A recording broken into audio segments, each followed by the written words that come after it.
नमस्कार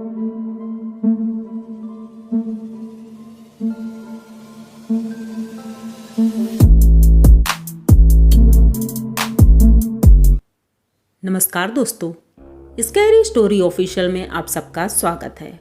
आज की कहानी की तरफ बढ़ने से पहले चैनल को सब्सक्राइब कर लीजिए और अगर कहानी अच्छी लगती है तो प्लीज़ लाइक एंड कमेंट करना मत भूलिएगा। दोस्तों, आज की कहानी बहुत ही ज़्यादा डरावनी है। आप लोगों ने भी सुना होगा कि होली के वक्त अगर कोई टोटका या कोई काला जादू कुछ भी किया जाता है वो ज़रूर सक्रिय होता है। ये मैंने भी सुना है, पर ये एक्सपीरियंस मैंने भी पहली बार ही किया था। ये मेरे एक दोस्त की कहानी है, जो मेरी बचपन की दोस्त है, उसके साथ ये सब हुआ था और ये बहुत ही ज़्यादा भयानक था। तो बात है आज से 20 साल पुरानी। उस वक्त हम लोग इंटर पढ़ रहे थे, 12th क्लास में थे और तभी जो मेरी दोस्त थी, उसका नाम अनीता है, तो उसकी शादी का रिश्ता आया था। हम लोग चौंक गए थे कि इतनी कम उम्र में उसकी शादी हो रही है और इतनी जल्दी क्यों कर रहे हैं, जबकि हम लोगों ने अंकल से बात भी किया कि अंकल इतनी जल्दी उसकी शादी क्यों कर रहे हैं। तो उन्होंने बताया कि बेटा, हमारे यहाँ शादी जल्दी ही कर दी जाती है और इनकी बड़ी बहनों की शादी भी 16 साल में हो जाती है। तो अब हम लोग भी कुछ कर नहीं सकते थे और अनीता को हम लोगों ने समझाया कि तुम परेशान मत हो, क्योंकि वो बहुत ज़्यादा रो रही थी और उसे भी इन सब बातों की अभी इतनी समझ नहीं थी। अभी तो 12th पास ही किया था। अब वो प्रिपेयर हो जाती है धीरे धीरे कि चलो भाई, अब शादी तो होनी ही है, तो उसकी शादी हो जाती है। पढ़ने में वो बहुत ही ज़्यादा ब्रिलियंट थी। उसके भी बहुत सपने थे कि आगे चल के मैं ये करूँगी वो करूँगी, लेकिन सपने उसके धरे के धरे रह गए। उसके पापा ने बोला कि लड़का बहुत अच्छा है, वो तुम्हें आगे पढ़ाएगा भी, अगर तुम जॉब करना चाहोगी तो वो भी कराएगा। पर जिस घर में उसकी शादी तय हुई थी, उस घर में ये बड़ी बहू थी और जो उनकी छोटी बहू थी उसकी शादी पहले हो गई थी। मतलब कि इनके हस्बैंड की शादी लेट हो रही थी। छोटे भाई ने लव मैरिज शादी कर ली थी, तो वो अपनी वाइफ के साथ उसी घर में अभी रहता था, लेकिन उनकी पटती नहीं थी। ये बात सबको पता था। लेकिन अब जब अनीता की शादी फिक्स हुई तो घर वाले बहुत खुश हुए कि फाइनली अब बड़े लड़के की शादी तय हो गई है और बड़ी बहू आएगी तो वो सब कुछ संभाल लेगी। अनीता वैसे भी बहुत काबिल थी। जब उसकी शादी हुई, ससुराल गई, तो सारे घर वाले उसे बहुत ज़्यादा प्यार करते थे और बहुत ज़्यादा उसे प्यार देते थे। वो पढ़ने में भी अच्छी थी, अपने छोटे देवर और नंदों को पढ़ाती थी। उससे छोटे 3 देवर और एक नंद थी। फैमिली बहुत ज़्यादा बड़ी थी, मतलब कि चाचा और सभी लोग घर ही पे रहते थे, तो वो लोग भी नंद देवर ही लगे। वैसे इनके सगे तो सिर्फ 2 ही भाई थे इनके हस्बैंड के, ये और इनका छोटा देवर। लेकिन जब से ये पहुंची थी तो छोटी देवरानी जो इनकी थी वो बहुत ज़्यादा जलन करती थी। उसे ऐसा लगता था कि मैं पहले से आई हूँ और लोग मुझे इतना प्यार नहीं देते जितना कि अनीता को देते हैं। अनीता सबका दिल जीत चुकी थी और अब उसकी एक अपनी जगह बन गई थी घर में। ये चीज़ें उसे बर्दाश्त नहीं हो रही थी। अब होली का दिन आ रहा था, साल पूरा हो गया और पहली होली, कहते हैं कि लड़कियां शादी के बाद पहली होली अपने मायके में मनाती हैं, तो अनीता वैसे ही अपने घर आने वाली थी और घर वाले थोड़ा दुखी भी थे कि अब ये जा रही है। और वैसे भी इतना सबको प्यार देने के बाद जब कोई जाता है तो घर वाले दुखी होते ही हैं। हस्बैंड भी बहुत दुखी थे, लेकिन ये हुआ कि चलो 2 दिन बाद इसे ले आएंगे।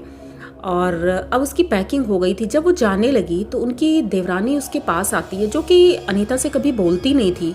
आज वो उसके लिए कुछ मीठा लेकर आई थी और सिर्फ 2 पीस था। तो उसने अनीता को दिया। उसने कहा कि हम लोग फिर से दोस्ती करते हैं और हम लोग एक अच्छी बहनों की तरह रहेंगे।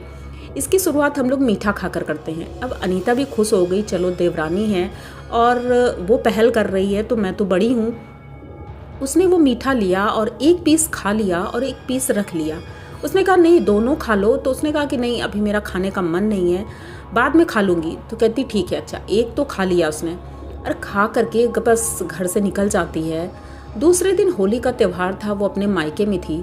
सुबह होती है, सब लोग बहुत ज़्यादा एक्साइटेड थे कि अनीता की पहली होली है, बहुत अच्छे से मनाना है।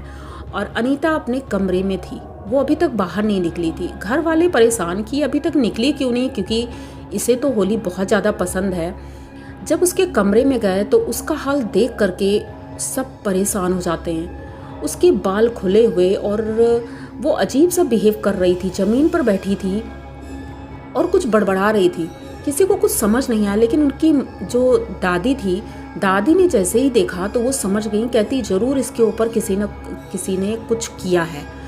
तो सब लोग उनका मुंह देखने लगते हैं। कहते हैं अरे नहीं दादी, ऐसा कुछ भी नहीं है, हो सकता है कि ये परेशान हो, कोई तबीयत खराब हो। उसे डॉक्टर को दिखाते हैं लेकिन कोई असर नहीं होता है।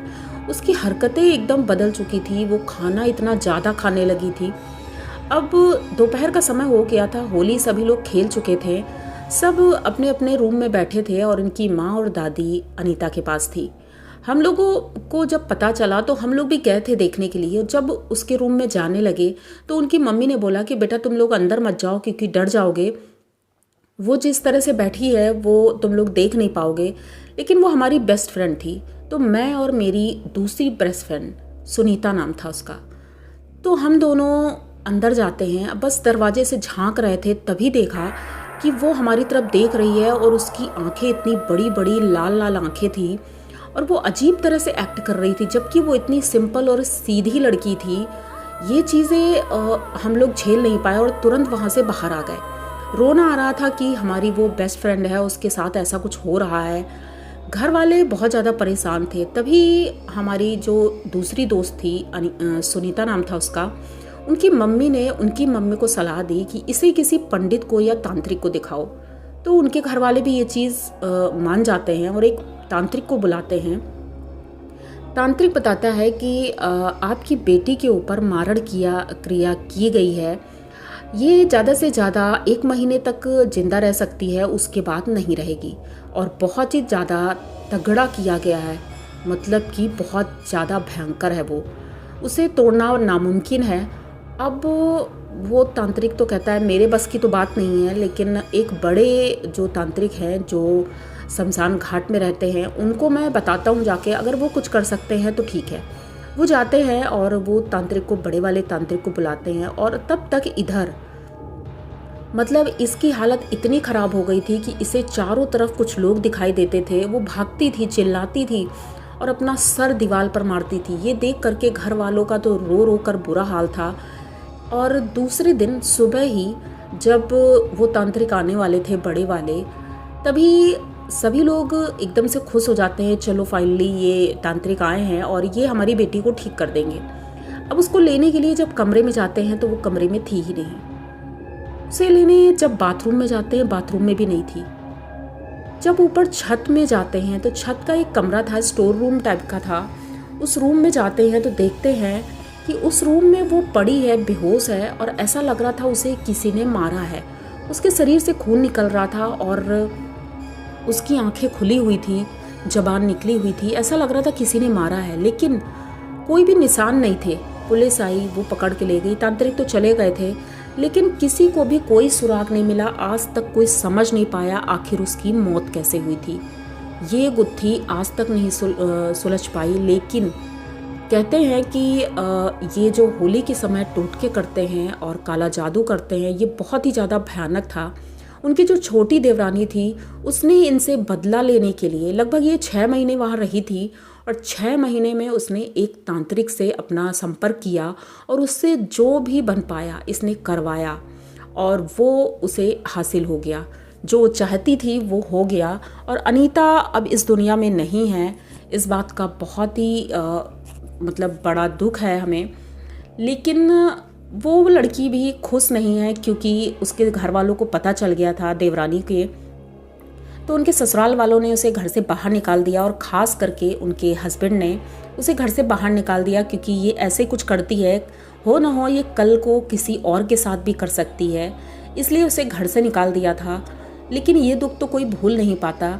तो आप लोगों को ये कहानी कैसी लगी? अगर अच्छी लगी हो तो प्लीज़ चैनल को सब्सक्राइब करिए, लाइक कमेंट करिए, शेयर करिए। इसी तरह की नई और अनोखी कहानियाँ मैं लेके आती रहती हूँ। तो मिलते हैं फिर किसी नई कहानी में, तब तक के लिए डरते रहिए।